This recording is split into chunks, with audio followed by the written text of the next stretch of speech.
दर्शकों, आपका हमारे चैनल जीवन दिग्दर्शन पर स्वागत है। अगर आप हमारे चैनल पर नए हैं, पहली बार विजिट कर रहे हैं, तो आपसे नम्र निवेदन है कि आप हमारे चैनल को सब्सक्राइब करें, बेल आइकन दबाना नहीं भूलें, ताकि जैसे ही कोई नई जानकारी हम अपलोड करें आप तक उसका नोटिफिकेशन पहुंच जाए और उस जानकारी से आप अवगत हो जाएं। आइए दर्शकों, उपायों की श्रृंखला को आगे बढ़ाते हुए हम आज छठ पूजा के दिन किए जाने वाले कुछ चमत्कारिक उपाय लेकर आए हैं। आपने इस उपाय को छठ के दिन अगर कर लिया तो आप इसके चमत्कार को स्वयं अनुभव करेंगे और आपके जीवन में चमत्कारिक रूप से परिवर्तन होगा, इसकी 100% हम गारंटी देते हैं। दर्शकों, आइए इन उपायों की श्रृंखला को आगे बढ़ाते हुए आज मैं एक नहीं, दो नहीं, अनेक उपाय लेकर आए हैं। आपको हम 9 के 9 उपाय बताएंगे जो बहुत ही आसान हैं, लेकिन अद्भुत हैं, चमत्कारिक हैं। आप इन 9 उपायों में से जितने उपाय आप कर सकते हैं उतने करके देखें, आपको सूर्य सा तेज प्राप्त होगा। दर्शकों, यह उपाय उस दिन करना है जिस दिन सूर्य का पहला अर्घ्य दिया जाता है, यानी डूबते सूरज को जिस दिन अर्घ्य दिया जाता है उसी दिन डूबते सूरज के साथ में यह उपाय करना है।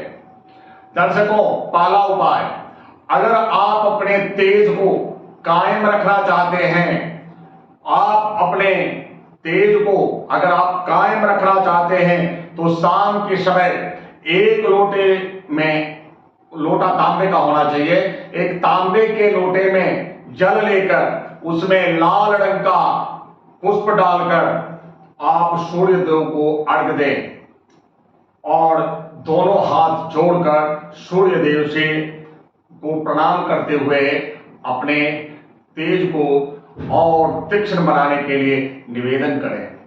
आपका तेज निखर जाएगा।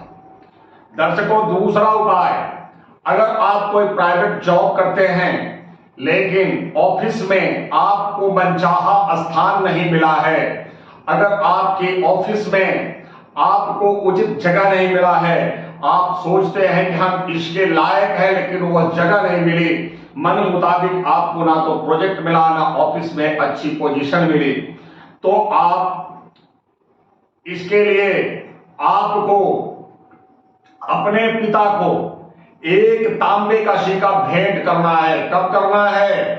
सांध्यकाल में, षष्ठी के दिन, और भेंट करें और उसके बाद में सूर्य देव के हम जो बता रहे हैं मंत्र, उस मंत्र का कम से कम एक माला जाप करें। ओम घृणे सूर्याय नमः। फिर से मंत्र सुन लें, ओम घृणे सूर्याय नमः। आपको मैं यह उपाय इसलिए बताया कि प्राइवेट जॉब में अगर उचित स्थान आपको प्राप्त करना है तो आप इस उपाय को आजमा कर देखें।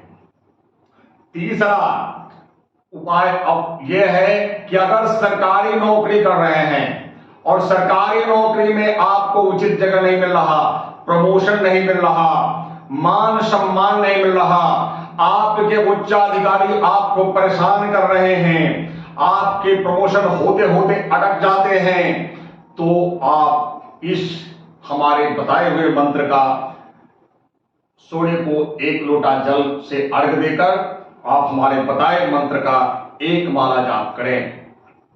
ओम ह्रीं घृणे सूर्य आदित्याय श्रीं। एक बार और मंत्र सुन लें, ओम ह्रीं घृणे सूर्य आदित्याय श्रीं। धीरे धीरे बोल दिया ताकि आपको स्पष्ट हो जाए। और 108 बार उसी दिन उसी घाट पर बैठकर आप जाप कर लें। दर्शकों, इन सब उपायों को आजमा कर आप देखें, आपको चमत्कारिक रूप से लाभ होगा। आपके जो उपाय हो उस उपाय को करें। चौथा उपाय, अगर आपका समाज में मान सम्मान आप पाना चाहते हैं, आप अपने ताकत को बनाए रखना चाहते हैं, अपने ताकत में वृद्धि करना चाहते हैं, तो शाम के समय सूर्य देव को प्रणाम करके आप 24 बार गायत्री मंत्र का जाप करें। गायत्री मंत्र सभी जानते हैं, लेकिन एक बार मैं बोल देता हूं। ओम भूर्भुवः स्वः ओम तत्सवितुर्वरेण्यं भर्गोदेवस्य धीमहि धियो यो नः प्रचोदयात्। एक बार और बोल देता हूं। ओम भूर्भुवः स्वः ओम तत्सवितुर्वरेण्यं भर्गोदेवस्य धीमहि धियो यो नः प्रचोदयात्।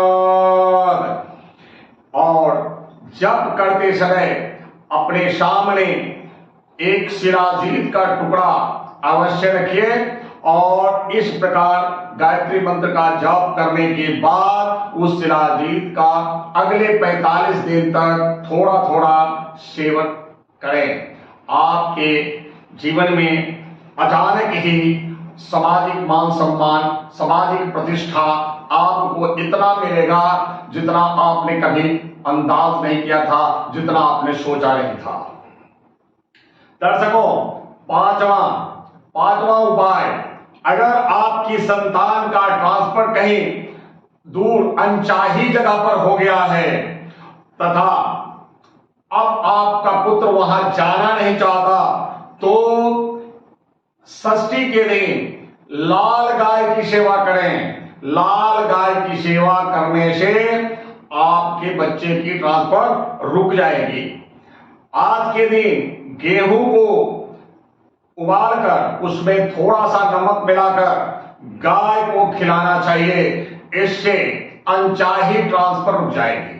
जैसे मान लो आपका लड़का जाना नहीं चाहता और वहां ट्रांसफर होने वाला है, तो इस दिन आप लाल गाय की सेवा में गेहूं उबालकर उसमें थोड़ा नमक डालकर आप गाय को खिलाइए, आपका ट्रांसफर रुक जाएगा।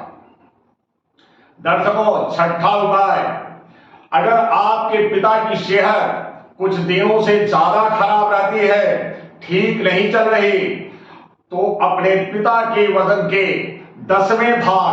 10वें हिस्से के बराबर आप गेहूं उनके हाथों से स्पर्श कराकर मंदिर में दान कर दें। जैसे 100 किलो के अगर पिताजी आपके हैं तो 10 किलो, 90 किलो के हैं तो 9 किलो, 75 किलो के हैं तो 5.5 किलो, 7.5 किलो। इस तरह से अपने पिता के वजन को करवाकर उसका 10वां हिस्सा आप गेहूं किसी भी मंदिर में दान कर दें। आप देखेंगे कि धीरे धीरे आपके पिता स्वस्थ होने लगे। लेकिन किस दिन? जिस दिन पहला अर्घ पड़ता है, षष्ठी के दिन।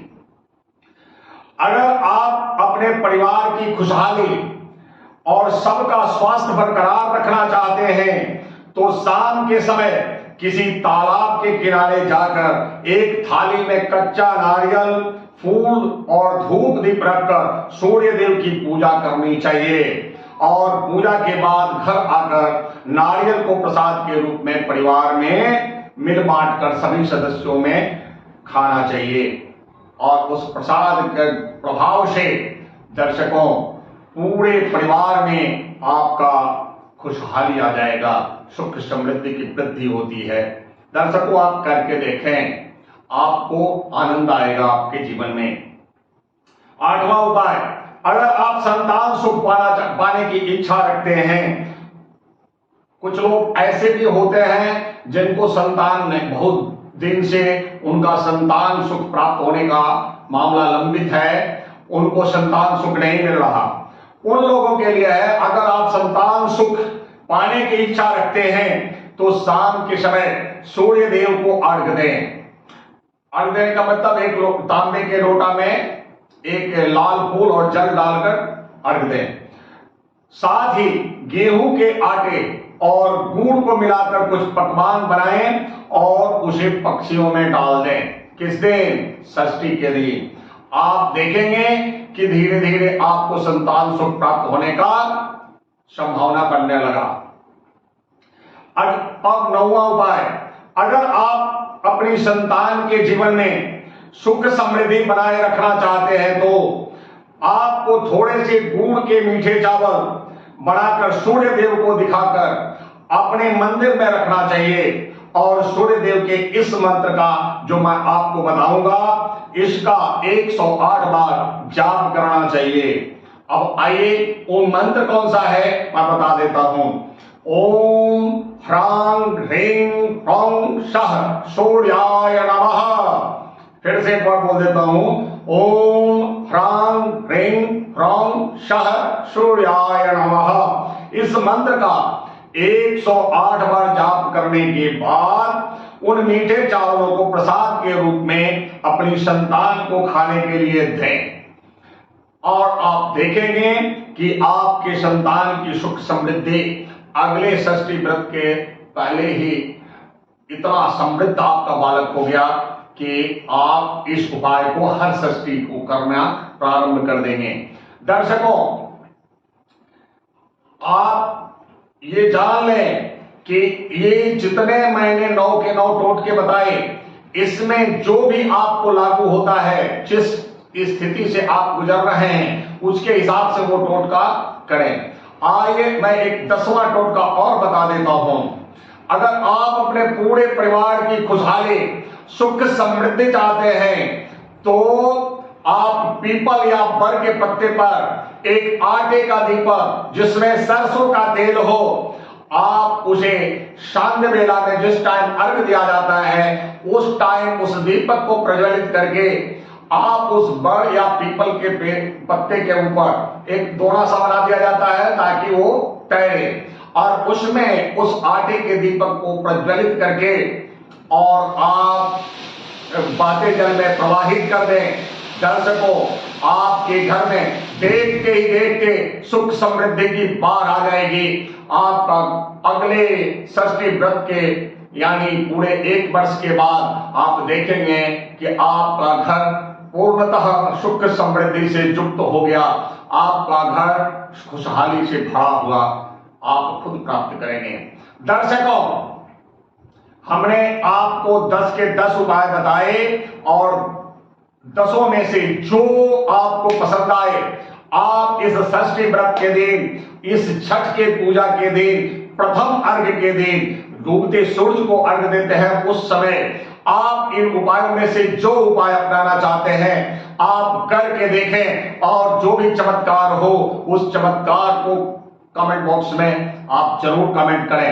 दर्शकों, हमारे बताए अगर उपाय आपको अच्छे लगते हैं तो हमारे उपायों की इस श्रृंखला को आगे बढ़ाने के लिए एक लाइक हमारा बनता है जिससे हमें मोटिवेशन मिलता है। आप लाइक जरूर करें, इसे शेयर करके अधिक से अधिक लोगों तक पहुंचाएं ताकि हमारा ये लोक कल्याण का जो पर्व है यह पर्व हमारा पूर्ण हो सके, यह व्रत हमारा पूर्ण हो सके। दर्शकों, फिर मिलेंगे किसी अन्य उपाय के साथ, तब तक के लिए सूर्य देव की कृपा से हमें इजाजत दें। ओम गणेशोऽयमादित्यो